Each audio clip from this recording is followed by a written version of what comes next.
Good morning, or good afternoon, or good evening, wherever the hell you're listening to this. You're listening to Fat Unathletic Nerds Talking Sports, the sports pod with Dad Bods. This is Lonnie, or JackKnife. Dan, you're gonna get angry about that again? I'm just kidding. You know what? I've grown accustomed to the name JackKnife, so I'll let it stand. Okay, this is JackKnife alongside Man Darley and the Zach Daniels. No Brick tonight, but it's all good. We're just gonna keep chugging along. How we doing, boys? I'm a little spotty there. A little spotty. A good way to start. You weren't that bad before, and now you're actually stuck.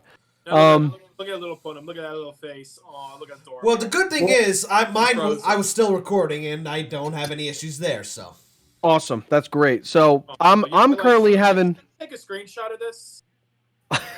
Let's see what we see. I know, right? This is amazing. I'm gonna take a picture of it with my phone. Where is it? There. I'm currently having dinner. Some steak, and it looks like asparagus. I have a salad sitting over there. I'll get to that at some point. don't do that. It's healthy. Yeah, all right. I know. I mean, like, look at I'm me. the exact opposite right now. I just got home late from work. Bad traffic, so I am feasting on a bag of cherry popcorn, a wild cherry Pepsi, and pizza rolls. Nice, living the dream, huh, Dan? Living the dream indeed. And Jack, you are still frozen on my end. Oh, he's back. There he is. He's back. I'm gonna send it to you, Jack. Don't worry. And I took a screenshot as well, and that will be on our Facebook page. Jack, I was going to say something before we begin. All right, guys, let's head into it. Into our only coin toss topic of the night. So, you guys heard what happened with the Chicago White Sox and Minnesota Twins earlier this week? I absolutely did hear It was about a that. very high-scoring game, but continue, Jack. Well, hold on, I gotta bring up this dude's name because, like, it's not a big name player, but basically, Yermin Mercedes of the Chicago White Sox broke an unwritten rule in baseball, hitting a 3-0 pitch for a home run when the White Sox were winning like 14-5, like in the 8th or 9th inning. 1. 2, that was a position player that he hit it off of. So It was 47 miles per hour. right? Oh, wait a minute. Didn't that happen with the Texas Rangers last year? Like the whole issue with the unwritten rule with hitting home runs? Yeah, but here's the thing. Tony La Russa, Mercedes manager, throws him under the bus. Basically says it was a boneheaded move. And, and when the Twins took exception to it and, threw some high cheese at Mercedes, La Russa was like, lesson to be learned there. Yeah, I think he tried the pitcher the next day, Duffy or Duffy. He tried throwing at him, and it went behind his back, and the guy immediately got ejected. And La Russa was like, "Yeah, I'm not surprised, or that's what you get." Like, dude, are you fucking kidding me? Like, of all the things you can complain about in the sport of baseball nowadays, all right, like that's just. That's He's just upset one that of his the team is losing by a high amount. So yeah. Yeah, I mean, but like, no, they were winning. They were winning when he hit that home run. Yeah, Dan, they were winning when they hit the home run. Yeah, that's the point. The point is, like, he was mad at his player for hitting a home run when they were up big already, and it's like, dude, what do you want the fucking guy to do? He had a 47 mile per hour meatball thrown right over the plate, and he just golf swinged it out. What was he supposed to let it be a strike? No, come on. You serious? It's just lame, man. We need these old people gone. Where are these? We need these old people gone. I have to stop because there's a lot of controversy with the 3-0 count, whether or not you should swing. And growing up when I played Little League Baseball, play at the rec level, I remember my coaches telling me, you never swing on 3-0, you never swing on 3-0 at all. And I remember I was playing a game, and this kid hit a bases-clearing double on a 3-0 count. It was big. Like, I scored, bases-clearing double. We were scoring runs, and the coach got mad at him because he swung at 3-0. His own coach got mad. And that's something I never understood. Like, I get it because you want to take the pitch and see if you can get a walk. Don't waste it. But everyone's got to calm down with this whole 3-0 thing. I mean, if the guy can swing, he can swing. If he can't, then oh well. Like, people just down. I mean, there's a lot more going on in baseball. Why are we freaking out about whether or not you swing on a 3-0 pitch? I just think like if it's 3-0 and it's right down the gut, dude, you got to put the bat on that ball, man. You're not going to get one because the guy's going to try and put one over for a strike to get back in the count. You can't just if it's right there and you just swing, just go for it, man. If it's out there, let the umpire try and decipher whether it was a strike or not. Maybe he'll just get that fourth ball. But the guy was a position player. They were losing by 11, and the guy just threw a meatball right over the plate. What's he supposed to do?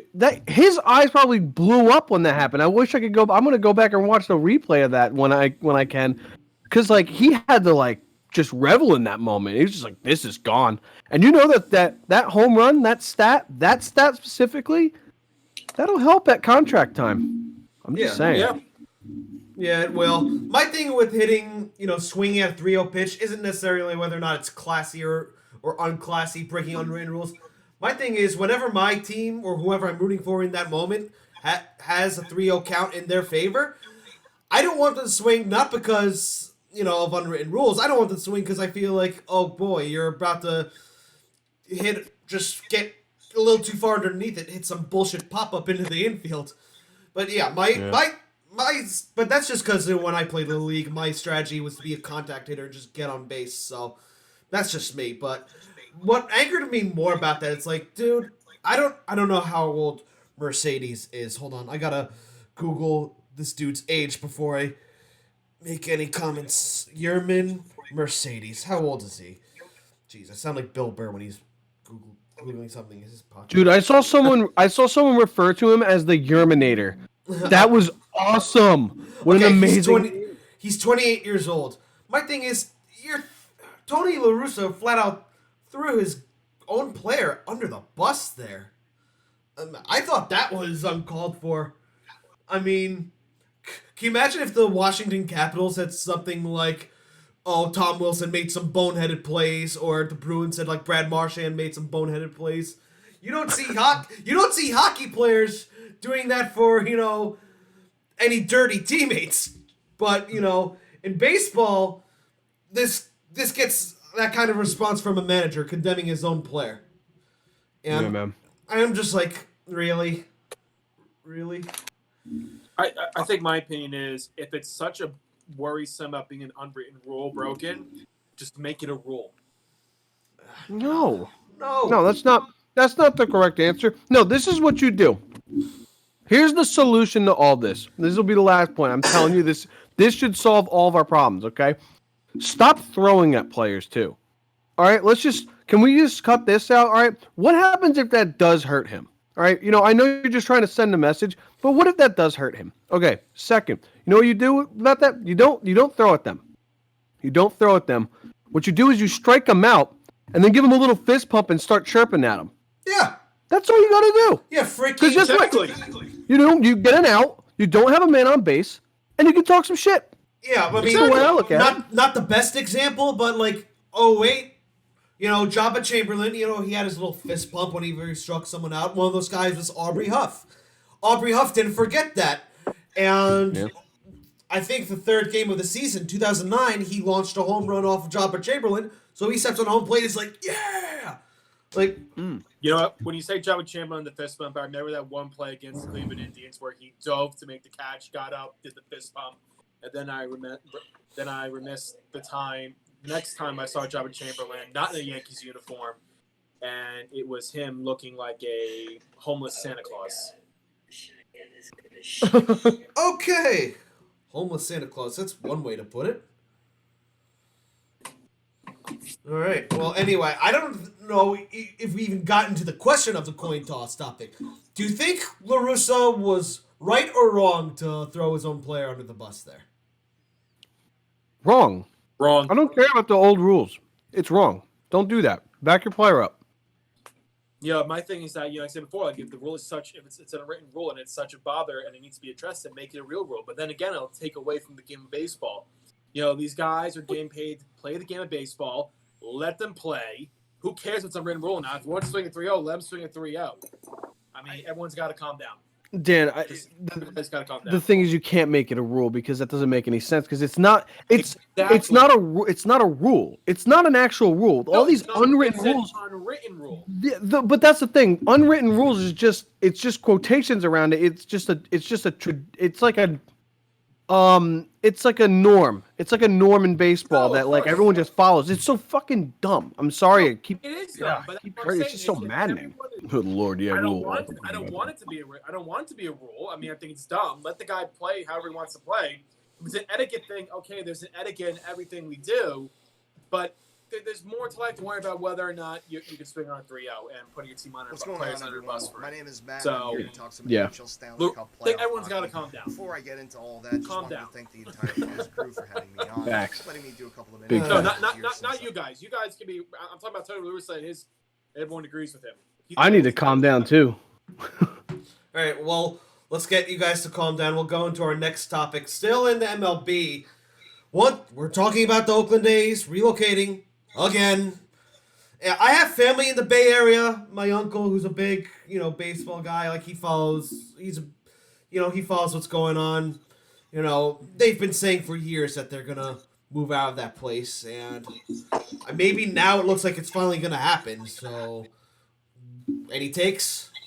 So I saw, Dan, you were the one that threw this idea out for us, and I just assumed my brain just immediately goes to Vegas now whenever I think like a team is going to move or begin an expansion team. Like the Golden Knights started in Vegas, the Raiders just went to Vegas. Like, are the Athletics next, or just where are potential spots for this? Because I mean, I haven't seen anything about it, but I feel like the Athletics should be in Oakland. It doesn't feel right. You know, it absolutely doesn't feel right. I mean, right now, after that scare, where MLB said you can look at other options for relocation, the city of Oakland is said, okay, we're open to further discussions, creating more lifelines and more avenues of communication for expanding the Howard Terminal project, where the new stadium will go. There was rumors. I remember reading somewhere that Oakland would be a great spot for an XFL team. So, wow. Oh shit. Yeah, so forgot about XFL. Oakland right now is just it's hitting it bad with losing pretty much every major professional sports that they've been hosting for a while, and I don't want to see it happen. I believe that I like the San Francisco Oakland Bay Area rivalry. Right. Just like you might see of the Yankees and Mets in the New York area. As for landing spots, I'm hearing Portland, Oregon might be in the running. Oh God, Portland. Holy because hell. they have been working on getting a stadium up there and working on expansion opportunities. I also hear Nashville, Tennessee.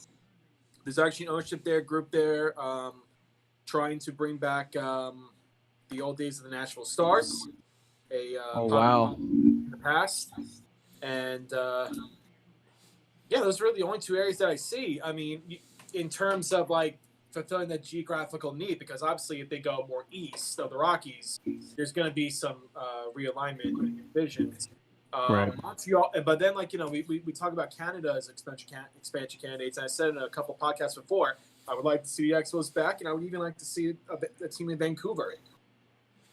But right now with Canada, I know they're trying to open restrictions right now. I know that with their restrictions for border control related to COVID-19, it's going to be tough. But so I see them relocating to the United States, and I say Portland would make the most sense because they're close by, and there's a movement to build a new stadium there. Nashville is a close second, but I do want them to stay in Oakland. I mean, yeah, I've been to Oakland. Nothing appealing, nothing really that appealing about. But let's be honest. If there's a team in the MLB that needs a new stadium that's not the Tampa Bay Rays, it's the Oakland A's. Yeah. Have you been there? Yeah, I have. Yeah? Yeah, someone in my family got into a fight there once. I'm not going to say who. How do you get into a fight at an Oakland A's game? Because he was a fan of an opposing team, and they kept harassing him. And kid reached for his hat, and then he turned around and knocked him out. Hey. So maybe it it wasn't a fight. It was more so Alani beatdown. Have you ever been to a Tampa Bay Rays game? I have not. I'm assuming you have, Dan. Yes, I went to go visit my sister down there. Went to see the Rays play the Astros. pre-2017 scandal. Literally, the stadium looks like an abandoned aquarium that forgot to remove the devil ray tank, and that's how the team got its name. So yeah, I've been to a Tampa Bay Rays game, and it's very empty because really no one goes to the games, and it's also really a pain in the ass to get to that stadium. It's literally one way in and one way out. And when I was there was like no really good transit to get there, so you have to drive by car, and it literally looks like an abandoned aquarium that forgot the devil ray tank when they moved out, and that's how the team got its name. Literally, I can imagine it. All right, boys, let's build a stadium. We got the old aquarium. Hey, they forgot the ray tank. You know what? That's a good idea for a team name. Let's get Fred McGriff. They forgot the devil ray tank.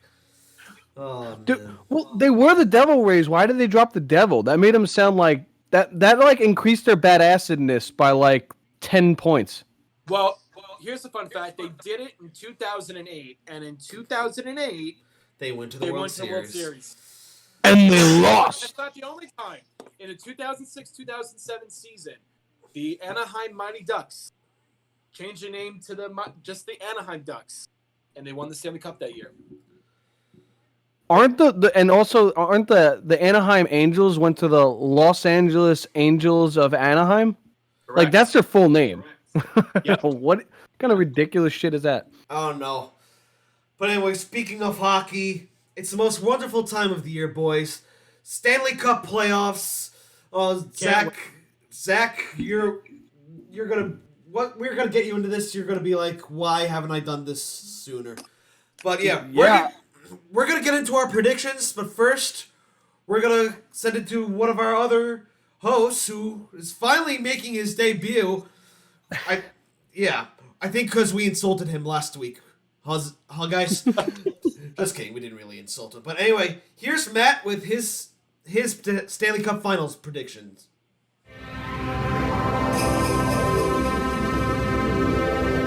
What's going on, everyone? My name is Matt, and I'm here to talk some NHL Stanley Cup playoff hockey. Before I get into all that, just wanted to thank the entire FUNTS crew for having me on, letting me do a couple of interjections here since our recording times never necessarily line up. Night shift, so what are you going to do? I usually go into work by the time everybody starts getting together for recording, but this is my way of being able to come in and give my 2 cents, especially on something that I'm very familiar with. I've been following hockey since the 12-13 season. Might not sound like a lot of time to most, but in that time, I also spent 4 years with Elite Sports NY, doing Islanders column coverage as well as miscellaneous articles here and there for other New York sports teams. If you're looking for really in-depth content relating to your New York sports teams, I definitely recommend checking out Elite Sports NY as well. I'm going to have the Caps making it out as well of the second half of the Eastern bracket. Caps Lightning, another classic from 2018 when the Caps advanced. But these aren't the same teams that they were in 18 or in any previous matchup. So Caps Lightning Conference Final versus Avalanche and Toronto Conference Final. Those are the final four that I've got. And I'm going to have to just go straight up and say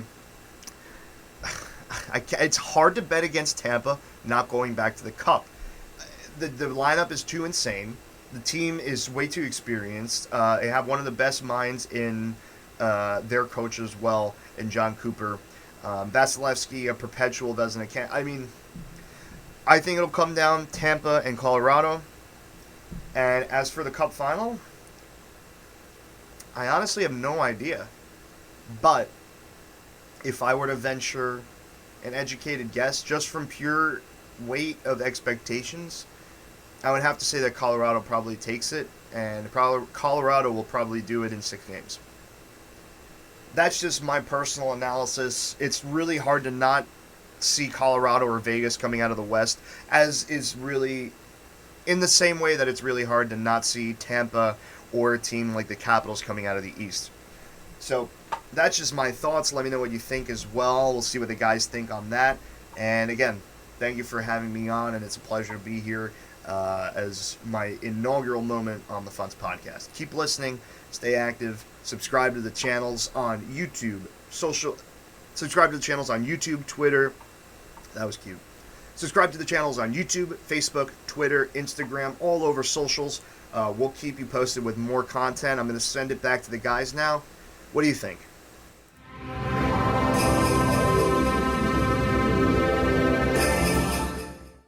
thank you very much, Matt. Very insightful. For anyone who wants to hear his opinions on all 8 of the first round matchups, you could go on YouTube or our podcast platform and listen to his whole 21-minute take. So anyway, Dan, who do you pick? Not starting with you, Zach. We're still trying to work on you with hockey, but yes. So Dan, who are you picking? By next year, Zach will be probably one of the biggest hockey fans we know. And that's a smart I'll give it a shot, man. I'll give it a shot. I'm confident, but it's funny when I look at this playoff format. I can't believe that there is a whole division of Canadian teams that combined probably should. We all know the Maple Leafs are going to be eliminated in the first round. But there is one Canadian team that we forget that is in these playoffs, and that's actually a former Canadian team. The once Quebec Nordiques are now the Colorado Avalanche. And I am telling you right now, the Colorado Avalanche will win the Stanley Cup this year. I am confident in this core. They've been building up a great program. They have great assets to get them through. This is the beginning of a brand new dynasty. And they're going to make Matt Duchene wish he was a better teammate. I'm going to see the Colorado Avalanche over the Tampa Bay Lightning in 6. All right, fair prediction. I don't blame you for picking that. I'm picking something different, though. I am picking the Vegas Golden Knights, and they will beat the Carolina Hurricanes. I think Vegas has all the tools to do so. They have defense. They have a solid goaltending core. They have scoring power.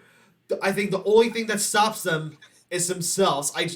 Their thing is they might have Pittsburgh Steelers syndrome where they might downplay or overlook an opponent. But I ultimately think they learned their lesson from last year and that they'll get the job done this year. And if they don't get it done this year, then I don't think it's going to happen at all with this core.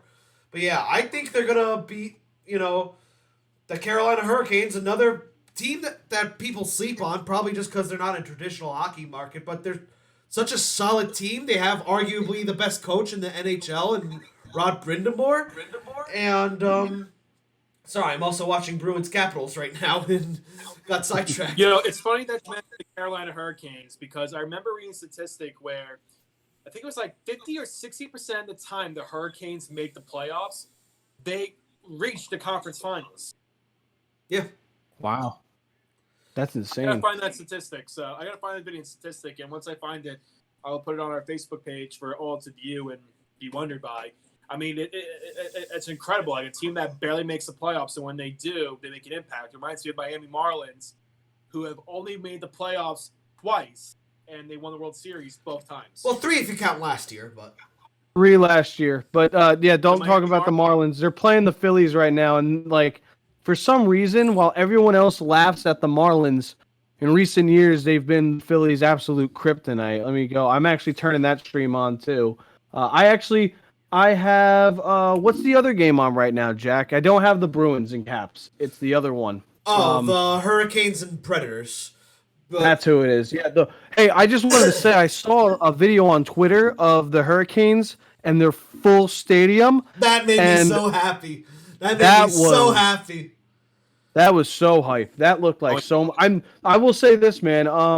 I know the one way you can get me into hockey is obviously to go. I never got to go to as many sporting events besides Rutgers football games and basketball games much growing up. I'm trying to go back to the Phillies games because I had 4 tickets for 4 random games because I work right outside Philadelphia, and the pandemic ruined my summer, so just kind of haven't gotten there. And they're opening back up. Actually, their first series with a full stadium will be, I believe, the Yankees series, which is awesome.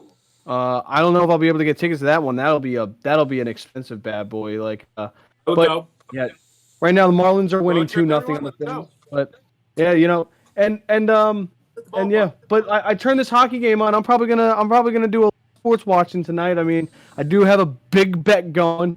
Big bet going. $25, baby. It's on the Lakers and the Warriors. I'm not picking who wins that game because I think the Lakers will, but I'm gonna be wrapped up in a bunch of different streams and TV. There's some we got in the back. Yeah, I got the Grizzlies and Spurs on right now. I'm just hammering it away with everything. This is awesome. It feels good. Right now. Yeah, I am. Zach, you should have seen the Panthers Lightning game on Sunday. Game 1. It was insane. Every game has been almost every game this playoff so far has been a freaking banger. So. Well, last night I actually I will let you guys know. Last night I was watching the play-in, not playoff basketball, and the Phillies had a crazy ending to their game. But I did turn on the Vegas Knights, and was it the Wild? Were they playing the Wild? Yes. Is that who it was? Yep. Yeah, Minnesota that Wild. was a pretty solid game. But I think the Knights pulled away with it, and then I fell asleep because it was like 1 a.m. So I mean, the game it's was good in to have Vegas. hockey on. Yeah, it's good to have some hockey on while it's still before 9 o'clock here on Yeah. the East Coast. Yeah, but Matt said this in his full 21-minute video. I think, regardless who it is that comes out of the Canadian division, I think ultimately the Toronto Maple Leafs will be the team to, survive to the conference final. By the way, I can't wait for that series. First time since 1979 the Habs and Leafs played each other in a playoff series. But that being said, they're going to get exposed for the frauds they are. Pandemic for that. Yeah, they're gonna get exposed for the frauds they are once they reach the conference finals. Like, no matter which Canadian team it is, I think it's gonna be the Leafs. But yeah, I think ultimately they were a product of their division. So, but yeah, But Connor McDavid, 100 points in 53 games. Could that be, like we said last week, like try that in a normal season? You think he would have done it if it was normal configured divisions? I mean, not to take away from it. Obviously, it's freaking awesome. No one else did that.